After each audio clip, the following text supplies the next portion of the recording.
Ibihe byiza kuri wowe dukomeje kubana kuri Rugwiro Prozone muri update zigiye zitandukanye zigaruka ku mafaranga ashingiye ku ikoranabuhanga rya blockchain. Abantu bashyashya muze gukanda subscribe tujye tubana muri update zitandukanye zigaruka mu isi ya cryptocurrency, turebera hamwe byaranze uwo munsi ndetse n'ibiri kuvugwa kugira ngo biduhindure bamenyi bitwinjize mu isi ya web3 hanyuma natwe tubibyaze umusaruro. Nje kuganira n'abapiyoniye muri rusange cyangwa se nimba uzi ko wamayininze cyangwa se utunze Picoin, iyi video ni yawe. Hari inkuru yanditswe ku rukuta rwa X yahoze ari Twitter imaze iminsi ikwirakwira cyane muri community z'abapiyoniye zitandukanye, igaruka ku kintu abantu benshi bari muri Pi network baganira kenshi aricyo GCV cyangwa se Global Consensus Value. Iyi nkuru yavugishije abantu benshi cyane, hari abayishyigikiye hari n'abandi babyamaganiye kuri. Reka turebere hamwe biri muri iyi nkuru, hanyuma nuza gukunda ikiganiro uze gukanda like. Uwanditse inkuru yagarutse ku bintu byinshi bitandukanye, ariko mbere yuko dukomeza, iki ni ikiganiro cyangwa se inkuru ushobora kuyireba uciye muri video description handitse mu wamba nashyizemo aka link, ushobora kuhigerera ugasoma byinshi bitandukanye. Nyiri inkuru yagize ati iyo nkuru ivuga ko hari imyitwarire imwe n'imwe y'abapiyoniye bagira ituma baguma mu bukene kandi biturutse muri Pi network. Yasobanuye ko hari ibintu byinshi bikorwa n'abagize itsinda rya Pi Core Team, harimo nyine abapiyoniye nyine bituma baguma mu bukene mu bijyanye n'amikoro. Mwibuke neza ko mining igitekerezo cyayo cyaje gishingiye guha amafaranga n'ubundi abasanzwe ari abamikoro make.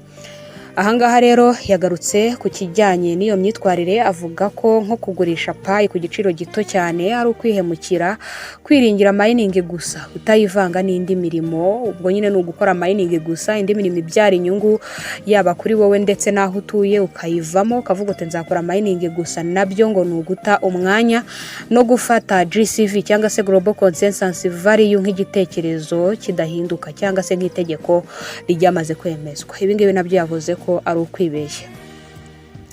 Uwanditse yagarutse ku kijyanye n'ibikorwa abantu benshi bakora, atanga urugero avuga ati hari abantu bagurisha Pi mu kuzohereza mu gakatwa 0.0001 bya Pi. Aya ngaya ni amafaranga afatwa nka transaction fees yo kugira ngo izo Pi wohereje zigeraho zigiye.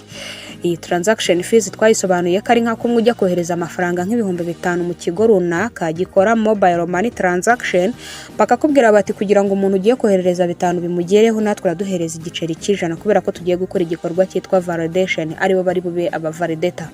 Ubwo ni no muri ubwo buryo rero iyi 0.0001 bya Pi bikatwa buri muntu wese ushaka gukora transaction avana coin kuri account ye azohereza ku yindi account y'uwo baguze.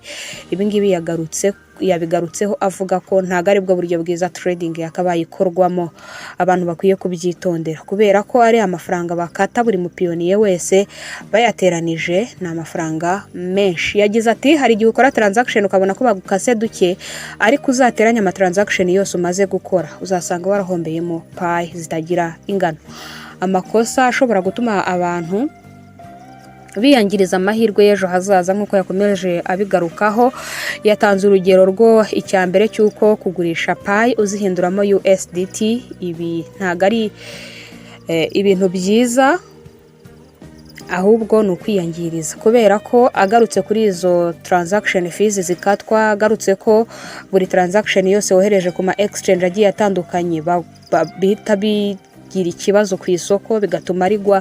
Yabigarutseho rero yerekana ko bitari bikwiye. Icya kabiri yagarutse ku kwitotombera mining nkeya nyamara abandi barimo gukoresha lockup node, referral ndetse na P2P trading n'andi mahirwe ecosystem itanga. Iyi ngingo yo kugira ngo yisobanukirwe, mu busanzwe abantu babona coin mu buryo butandukanye. Uwa mbere nukora mining, uwo rero ukora mining gusa nta kindi avanzemo, no kuvuga ngo nta muntu yatumiye, nta kindi gikorwa akora nuko mining gusa. Abona ko imishinga ya Pi Core Team igenda gake, nta kintu na kimwe mugezaho, kuzuza 1 Pi coin biragoye, nyamara wenda hari undi muntu binjiriye rimwe mu mushinga ariko ahita atangira gukoresha andi mahirwe arimo nko gukora lock up node, gufata coin nyine akazishyira muri node zikaba zunguka, igice kijyanye na referral, gushishikariza abandi kumenya uwo mushinga bakazamo, n'ibindi bikorwa byinshi bijyanye n'amahirwe ecosystem itanga. Icya gatatu yakigarutseho agira ati gufata GCV cyangwa se Global Consensus Value nk'itegeko ridahinduka aho kuyifata nk'igitekerezo. Muzi neza ko mu matsinda menshi y'abapiyoniye bagenda bagaruka bavuga bati umunsi Pi yagiye kuri full open mainnet iyi GCV izahita itangira kubahirizwa. Abandi bati ibyo ntaho byabaye, ni ugutegereza Pi izaguma ku giciro n'ubundi yari iriho. Abantu benshi rero babiganiraho bitandukanye, niyo mpamvu nawe igitekerezo cyawe hano kirakenewe atari uburyo bwo guhutazanya. Wowe ubibona ute? Ese Pi ni umushinga wo gukora ukakubuza ibindi bintu wakagombye kuba uri gukora ngo nukuri kumayininga? Ahubwo se wowe ubona ute ibijyanye n'igiciro cy'iyi Pi coin? Izaguma kuri iki giciro tuyibonaho ku ma exchange cyangwa utekereza ko hari icyo Pi coin ishobora gusohora nk'itegeko kandi kikaba kidahinduka? Uyu nguyu rero yakomeje kubiganiraho nk'uko yagiye abigarukaho avuga ati ikijyanye n'ukuri kuri GCV abantu benshi batagomba kurenza amaso. Yagaragaje icyo Pi coin ibivugaho. Yavuze ati hano reka dukoresha ukuri. Nta tangazo na rimwe Pi coin yashyize hanze rivuga ko Pi izagira igiciro gihamye cyangwa se fixed price, cyangwa ngo GCV cyangwa se Global Consensus Value ibe yemejwe ku isoko. Ahubwo Pi coin yagiye ishimangira ko igiciro cya Pi kizashingira ku isoko nyuma y'uko rifunguye, kigashingira kuri utility no ku bantu bazaba bakoresha iyi Pi. Ibi ngibi Pi coin yavuze bisobanuye icyo bita volatility. Ibi bivuze ko igiciro gishobora kuzamuka cyangwa se kikamanuka.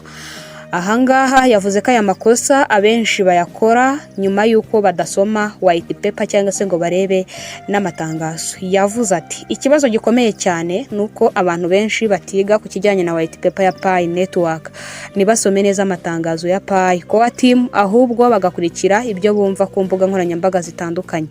Iyo usoma neza white paper ibivuga neza ko Pi yubatswe nko gukoresha ecosystem, nyine yubakiwe ko yakoreshwa nyine muri ecosystem atari amafaranga yo gutunga ako kanya.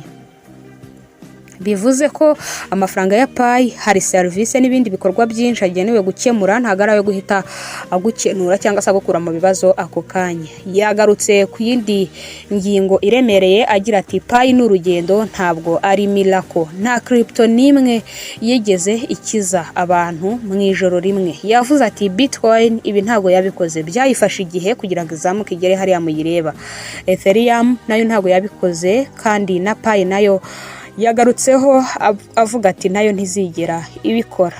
Ibi ngibi yakomeje kubyandika, ariko nanone yagarutse ku kintu dushobora kuza kuba twanasorezaho avuga ati kwibwira ko Pi yawe izahita ikugurira inzu y'akataraboneka cyangwa se imodoka ni ukwibeshya. Ahubwo ugomba kuba wabifatanya n'ibindi bintu bibyara inyungu, ubundi ukarindira nyir'umushinga akagomeza akubaka ibintu bye nta nkomyi. Ibi ngibi rero yabigarutseho nyuma y'uko abantu benshi bavuga bati imyaka 7 ni myinshi dutegereje ibijyanye n'imishinga ya Pi, kandi mu by'ukuri usanga hari abantu benshi bifuza ko Pi itanafungura open mainnet vuba kubera ko amafaranga bakomeza kuyabyaza umusaruro, nko kuba bararokinze Pi muri node bakaba bamaze gukubirwa inshuro nyinshi. Hari abantu babikora gutyo, nko kuba barinjijemo abarifera akavuga ati se nibafungura open mainnet abantu ninjijemo bataramara kumayininga ni benshi. Reka tuganire muri comment. Hari umuntu wabuzi ukora mining akakubwira ati niyo nzakora yonyine, ibyo bindi by'akazi ntibindeba, kandi ukumva ko afite n'ikizere cyo kuzatunga amafaranga mu minsi iri imbere.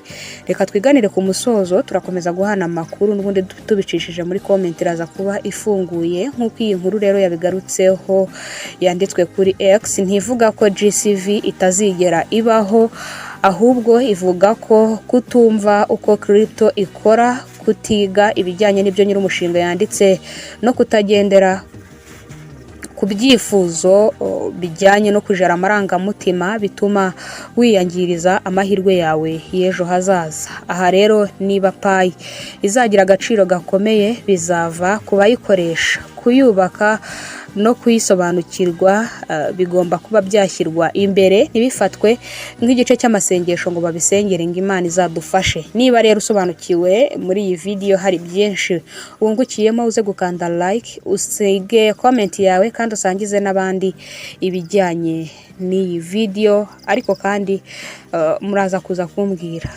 GCV uyifata ute, nk'itegeko, nk'igitekerezo? Reka twiganirire nk'ubundi nk'ibisanzwe. Subscribe kuri Rugwiro Prozone irakenewe kugira ngo dukomeze duhane ibiganiro byubaka bigaruka kuri Pi na crypto muri rusange. Ndagushimiye, Imana ikurinde. Reka tubane muri update zitandukanye. Ciao.